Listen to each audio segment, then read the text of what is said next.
أهلا بحضرتك. لو معاك عربية أيا كان نوعها أو موديلها حتى لو كانت قديمة ما تفكرش إنك مش هتشتغل بيها. شركات الشحن في مصر فتحت مجالات كبيرة وفرص ممتازة، ومش بتطلب شرط إن الموديل يكون حديث إلا في بعض الشركات زي أمازون وجوميا، هم دول بس اللي بيحتاجوا موديلات بعد الألف، لكن معظم الشركات التانية بتقبل الكلام ده. فدلوقتي لو معاك عربية قديمة موديل قديم أيا كان نوعها زي الفيات 128 27 132 الشاهين، يعني معظم العربيات القديمة اللي في السوق المصري تقدر تشتغل بيها دلوقتي. لو عاوز تعرف التفاصيل نتقابل بعد الإعلان.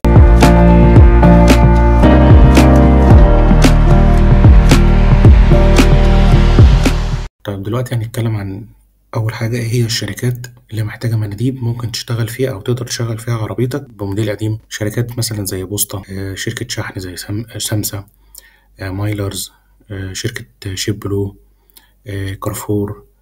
الشركات دي ما بيفرقش معاها الموديل، أهم حاجة تكون العربية شغالة وإيدك فيها بالبلدي، يعني يكون الصيانة بتاعتك شغالة فيها صيانة دورية.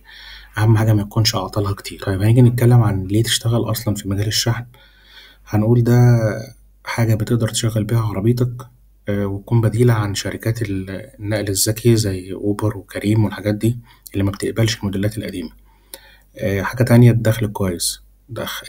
تقدر تدخل عربيتك دي بالموديل القديم ده مرتبات ممكن تبتدي من 15,000 وتوصل ل20,000. الشركات دي بتشتغل بثابت، وفي شركات تانية بتشتغل بثابت وبعمولة على الأوردر، ففرصتك كبيرة جدا على الأرض إنك تقدر تحقق مبلغ كويس أو دخل كويس بعربيتك. طيب هنيجي نتكلم عن شروط التقديم. هل في شروط معينة؟ زي ما قلنا إن الشروط أهم حاجة إن تكون العربية شغالة وكويسة، أعطالها مش كتير.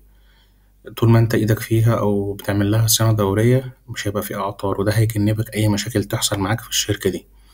يعني هو هيقبلك، انما لو جه بقى لقى ان في اعطال كتيرة بتحصل فهو من الطبيعي ان هيقولك لا مش هينفع تشتغل معايا. فانت لازم تكون واخد بالك من الحتة دي وتحط في دماغك ان دي وسيلة اكل عيش ليك، فانت لازم تحافظ عليها. الشروط اللي بتطلب برضو من ضمن الشروط ان يكون طبعا سنك ميقلش عن 21 سنة، الرخصة والبطاقة يكونوا ساريين وقت التقديم.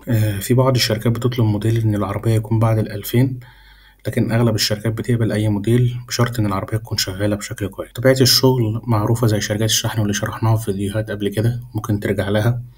هي بتبتدي بإنك بتروح في شركتك في الميعاد المحدد اللي هم حددوه ليك إنك تقدر تستلم فيه. هتستلم الشحنات من الشركة، هتراجع عليها، هتعمل لنفسك خط سير، بعد كده تتصل بالعملاء وتبدأ توصل الشحنات لحد باب بيتهم. بتجمع الكاش وفي النهاية بتروح تراجع كل الشحنات اللي سلمتها.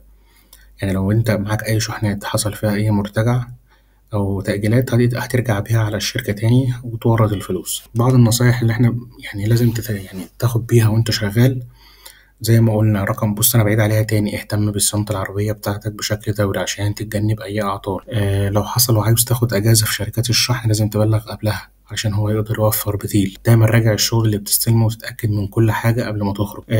ما تتعاملش مع العملاء بأسلوب مش كويس، وما تطلبش إكراميات. أي مشكلة بتواجهها مع أي عميل اتواصل مع فريق الدعم في شركتك اللي أنت شغال فيها. مقارنة شغلك ده بشغل شركات التوصيل، أنا شايف إن الشغل في شركات الشحن مريح أكتر من تطبيقات التوصيل زي أوبر وإندرايف، لأنك بتشتغل في منطقة محددة، بتبقى عارف خط سيرك تقريبا كل يوم، مش هتتفاجئ إنك رايح مكان بعيد أو إنك بتحرق بنزين أكتر من المتوقع. كمان التعامل مع نفس العملاء بشكل متكرر بيسهل عليك العملية دي، وبتبقى عارف احتياجاتهم ومتطلباتهم. في ناس بتسأل عن موضوع طب أنا هوصل إيه؟ شحنات صغيرة بتبقى كلها بتخش في فلاير. يعني لو انت شغال في بتطلب اي منتج من على الفيس او من على اي شركة من الشركات اللي عندها ويب سايت يعني وعاملة منتجات بتبيعها، يعني زي هدوم، ادوات مطبخ، تليفونات، سماعات، ساعات، اي اكسسوارز. الحاجات دي هي دي اللي انت بتشتغل فيها، او هي الحاجات دي اللي انت بتوصلها. فما بيبقاش البوكسات او الفلايرز اللي انت خارج بيه حاجة صغيرة، لا هتقدر تحط شغل في عربيتك وتقدر تاخد شغل معاك كل يوم. طيب أنا باخد كام شحنة في اليوم؟ أنت بتاخد من حوالي من 35 ل40 شحنة في اليوم.